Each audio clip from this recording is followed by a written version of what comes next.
Ni kwamba katibu katika idara ya huduma za magereza Daktari Salome Biako amewarai Wakenya kuwakaribisha na kuwakubali wafungwa waliokamilisha vifungo vyao bila ubaguzi ili waweze kutangamana vyema na jamii. Akizungumza alipozuru ofisi za kitengo cha uangalizi wa wafungwa eneo la Kilgoris, katibu huyo amesisitiza kwamba kitengo hicho kitachangia pakubwa katika kurekebisha na kuleta haki na hasa katika kupunguza mrundiko wa wafungwa magerezani.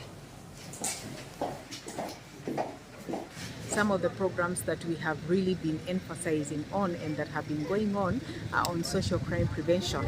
That is the probation officers going to institutions such as primary schools, hospitals, TVETs, churches, and addressing the youth and the parents and the community leaders, as particularly the opinion shapers in the religious sector, faith sectors, on the utility of preventing crime.